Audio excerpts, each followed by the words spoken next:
Hi guys, welcome back to Kiss Finance World. நீங்கள் ட்ரேடிங்க்கு beginner இருந்தாலும் சரி இல்லை எக்ஸ்பீரியன்ஸ் இருந்தாலும் சரி ப்ரைஸ் ஆக்ஷனு கேண்டல்ஸ்டிக்ஸ் பேட்டர்ன் போய் எடுத்து வந்து கன்ஃபியூஷன் ஆகாமல் இண்டிகேட்டர்ஸ் ஸ்டார்ட் பண்ணீங்க அப்படின்னா உங்களுக்கு ஒரு கிளாரிட்டி ஸ்டார்டிங்லேயே உங்களுக்கு கிடச்சிரும். அப்படி ஒரு பெஸ்ட்டான ஹை இம்பாக்ட் 2 இண்டிகேட்டர்ஸ் பற்றி இந்த வீடியோவில் பார்க்கலாம். அந்த இண்டிகேட்டர்ஸ் எப்படி யூஸ் பண்ணணும், அந்த இண்டிகேட்டர்ஸ் எப்படி ஒர்க் ஆகுது, அதை வச்சு நம்ம எப்படி ட்ரேட் எடுக்கணும்னு A to Z இந்த வீடியோவில் கிளியராக எக்ஸ்பிளைன் பண்ணுறேன். வீடியோ ஸ்கிப் பண்ணாமல் பாருங்கள். இந்த video buy or sell recommendation video கிடையாது. அந்த இண்டிகேட்டர்ஸ் என்ன, எப்படி யூஸ் ஆகுதுன்னு நீங்கள் புரிஞ்சுக்கிட்டீங்க அப்படின்னா உங்களுக்கு ஒரு ட்ரேடிங்கில் ஒரு கிளாரிட்டி இருக்கும். அந்த ரெண்டுமே ரொம்ப பவர்ஃபுல்லான இண்டிகேட்டர். வீடியோ ஸ்கிப் பண்ணாமல் பாருங்கள். Let's start the video.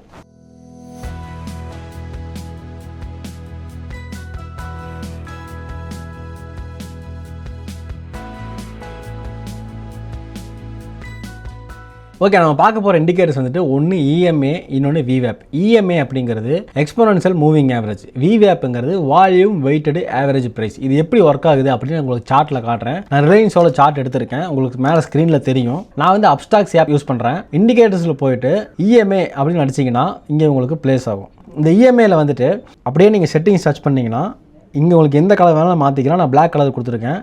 Number வந்துட்டு இந்த இன்புட்ஸில் போயிட்டு லென்த் இருக்குல்ல, அந்த லென்த்தை டச் பண்ணிவிட்டு 9 போட்டு ஓகே பண்ணிடுங்க.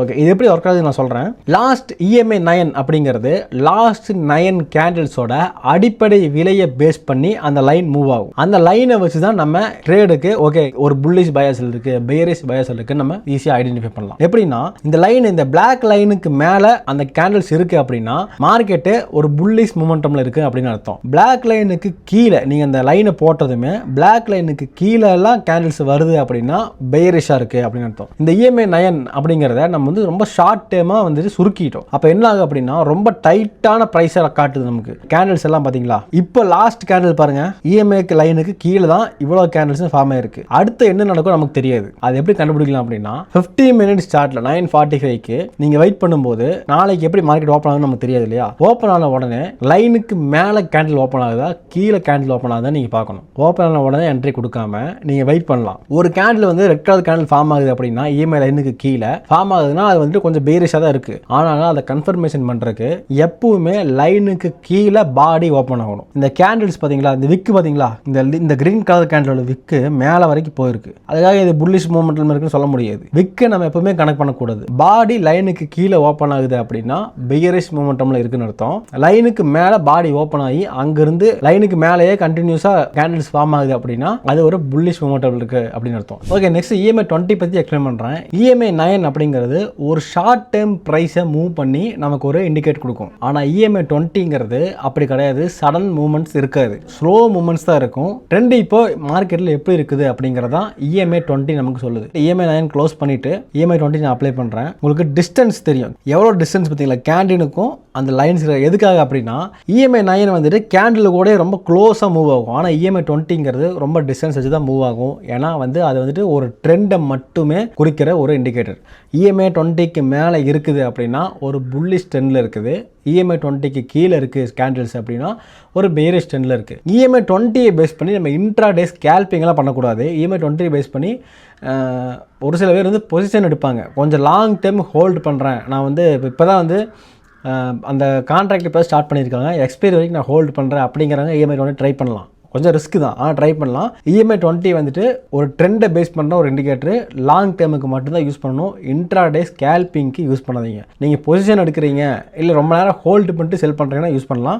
லைன்ஸ் பார்த்தாலே உங்களுக்கு தெரியும், ஒவ்வொரு லைன்ஸுக்கு மேலே கேண்டில்ஸ் ஃபார்ம் ஆகிருக்கும் போது புல்லிஷாகவும், அது வந்து கேண்டிலை விட்டு க்ளோஸ் பண்ணி கீழே கட் ஆகுது அப்படின்னா பெயரிஷாகவும் கண்டினியூ ஆகும். இப்போ மார்க்கெட் முடிஞ்சிருச்சு.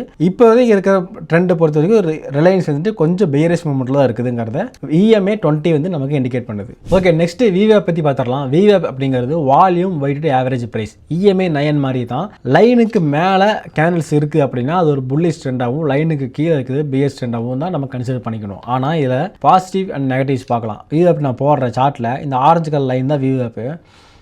VWAP அப்படிங்கிறது அந்த அன்னைக்கு நீங்கள் ட்ரேட் பண்ணுற அன்னைக்கு ஓவரால் பையர்ஸ் செல்லர்ஸ் இவங்க எவ்வளோ குவான்டிட்டிஸ் ட்ரேட் பண்ணுறாங்களோ அதை பேஸ் பண்ணி அதுவே கால்குலேட் பண்ணி இவ்வளவு குவான்டிட்டிஸ் ட்ரேட் ஆகிட்டு இருக்குது அப்படின்னு நமக்கு ஒரு இண்டிகேட் கொடுக்குறது தான் விவிஆப் அப்படிங்கிறது. இதில் ப்ராப்ளம் என்ன அப்படின்னா இஎம்ஐ 9 மாதிரி சடனான மூவ்மெண்ட்ஸ் விவிஆப் கொடுக்காது. ரொம்ப ஸ்லோவான மூவ்மெண்ட்ஸ் தான் இருக்கும். விவிஆப் வந்துட்டு டைரக்ஷன் ட்ரேடிங்க்கு மட்டும்தான் யூஸ் பண்ணணும். எக்ஸாம்பிளுக்கு ஒரு சில பேர் எப்படி ட்ரேட் பண்ணுவாங்க அப்படின்னா விவிஆப்பை பார்த்து என்ட்ரி கொடுத்துட்டு எக்ஸ்பைரி டேட்டுக்கு முந்தின நாள் வரைக்கும் ஹோல்ட் பண்ணுவாங்க, அப்புறம் செல் பண்ணுவாங்க. அதாவது அந்த விவிஆப் சேஞ்ச் ஆகிற வரைக்கும், அகைன்ஸ்டாக சேஞ்ச் ஆகிற வரைக்கும் ஹோல்ட் பண்ணிட்டு செல் பண்ணுவாங்க. அப்போ என்ன சொல்கிறது, இன்ட்ராடே ஸ்கேல்பிங்க்கு விவிஆப் ஃபால்ஸ் சிக்னல்ஸ் கொடுக்கும்.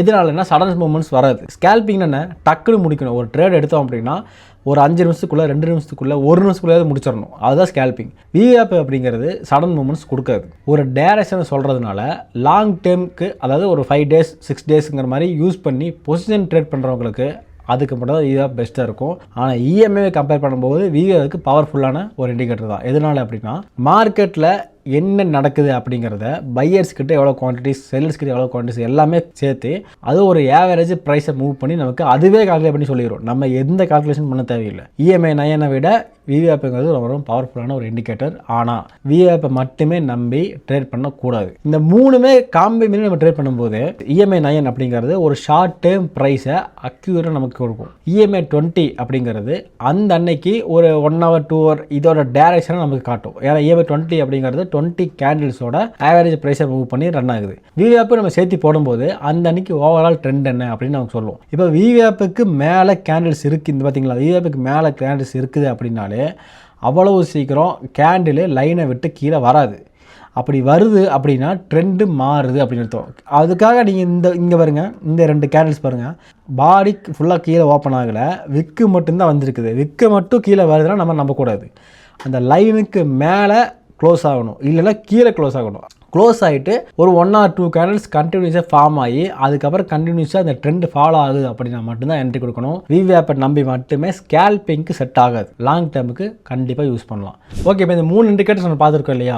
எல்லா மார்க்கெட் கண்டிஷனுமே இந்த 3மே வச்சு நம்ம ட்ரேட் பண்ணலாமா அப்படின்னா கண்டிப்பாக கிடையாது. ஒவ்வொரு நாளே ஒவ்வொரு மாதிரி மார்க்கெட் ரியாக்ஷன் கொடுக்கும். இன்னைக்கு இருந்த மாதிரி இன்றைக்கி இருக்காது, இன்றைக்கி இந்த மாதிரி நாளைக்கு மார்க்கெட் இருக்காது. அப்போது அந்த அன்னைக்கு ட்ரெண்ட் என்ன, மார்க்கெட் சென்டிமெண்ட் என்னன்னு நம்ம கிளியராக புரிஞ்சுட்டு அதுக்கேற்ற மாதிரி ட்ரேட் பண்ணலாம். விவிஆப் அப்படிங்கிறது ஒரு ட்ரெண்டிங் பேஸை கொடுக்குற ஒரு இண்டிகேட்டர். இஎம்ஐ 9 அப்படிங்கிறது ஒரு ஷார்ட் டேர்மில் ஒரு டைரக்ஷனை கொடுக்குற ஒரு இண்டிகேட்டர். இஎம்ஐ 20 அப்படிங்கிறது அதே மாதிரி தான், ஒரு ஃபுல் டேவா டைம் ஃப்ரேமுக்கு போகாமல் ஒரு 1 hour 2 hour மாதிரி ஹோல்டு பண்ணி ஒரு பை அண்ட் செல் பண்ணுறதுக்கு இஎம்ஐ 9 and 20 ரெண்டுமே யூஸ் ஆகும். ஆனால் ஸ்கேல்பிங் பண்ணுறீங்கன்னா இஎம்ஐ 9 மட்டுமே போதுமா அப்படின்னா கிடையாது. ஏன்னா நிறைய இண்டிகேட்டர்ஸ் இருக்குது, நிறைய கேண்டில்ஸ்டிக்ஸ் பேட்டர்ன்ஸ் தெரியணும், ப்ரைஸ் ஆக்ஷன்ஸ் தெரியணும், எந்த மார்க்கெட்டில் எந்த மாதிரி யூஸ் பண்ணணும்னு தெரியும். சைடு வேஸ் மார்க்கெட்டாக இருந்தது அப்படின்னா இஎம்ஐ 9 வந்துட்டு டக்குன்னு மூவ்மெண்ட்ஸ் கொடுத்துட்டே இருக்கும், கன்ஃபியூஷனை கொடுத்துரும். விவிஆப் வந்துட்டு சைட்வேஸ் மார்க்கெட் என்ன ஆகும் அப்படின்னா மார்க்கெட்டு ஒரு குறிப்பிட்ட ப்ரைஸில் நின்றுச்சு, அப்படியே ஸ்ட்ரக் ஆகி நிற்குது அப்படின்னா விவிஆப்பில் ஒரு கிளாரிட்டி இல்லாமல் போகிறதுக்கு ஹை சான்சஸ் இருக்குது. எந்த காரணத்தை கொண்டும் அந்த லைனுக்கு மேலே ஓப்பன் க்ளோஸ் ரெண்டுமே கேண்டில்ஸ் இருந்தால் மட்டும்தான் அதை நம்ம நம்பணும், இல்லை கீழே ஓப்பன் க்ளோஸ் இருந்தால் மட்டும்தான் நம்பணும். இந்த பாடி மட்டும் லைனுக்கு கீழே வந்துட்டு இருக்குது, விக்கு மட்டும் வருது அப்படின்னா அதை நம்ம கன்சிடர் பண்ணக்கூடாது. ஏதாவது டவுட்ஸ் இருந்ததுன்னா கமெண்ட்ஸில் கேளுங்க. என்னால் முடிஞ்சளவுக்கு எக்ஸ்பிளைன் பண்ணியிருக்கிறேன். இதை வச்சு மட்டுமே நம்ம ட்ரேட் பண்ண போதும் அப்படின்னா கண்டிப்பாக கிடையாது. இது வந்துட்டு இப்போ தான் ஒரு ஃபஸ்ட்டு பேசிக் ஸ்டெப்பை நம்ம பார்த்துருக்கோம். இதுலேருந்து நம்ம நிறைய பார்க்க வேண்டியது இருக்குது. நிறைய indicators, price actions, candlesticks patterns, Dow theory, butterfly concept மாதிரி நிறைய ஹை லெவல் ட்ரேடிங் செட்டை பற்றி நம்ம பார்த்தோம் அப்படின்னா தான் உங்களுக்கு கிளாரிட்டி இருக்கும். ஏதாவது டவுட்ஸ் இருந்தால் கமெண்ட்ஸில் கேளுங்க. இதை மட்டுமே நம்பி ட்ரேட் பண்ணக்கூடாது. நான் செபி ரெஜிஸ்டர்ட் அட்வைசர் கிடையாது, பை அண்ட் செல் ரெக்கமெண்டேஷன் கிடையாது. உங்களோட ஓன் அனலைஸ் பண்ணி உங்களோட ஓன் ரிஸ்க்கை வச்சு நீங்கள் டிசிஷன் எடுத்துக்கோங்க. ஏதாவது டவுட்ஸ் இருந்தால் கேளுங்க, நான் கண்டிப்பாக ரிப்ளை பண்ணுறேன். உங்கள் ஃப்ரெண்ட்ஸ் அண்ட் ஃபேமிலிக்கு ஷேர் பண்ணி விட்ருங்க. See you next video guys. Thanks for watching. Thank you.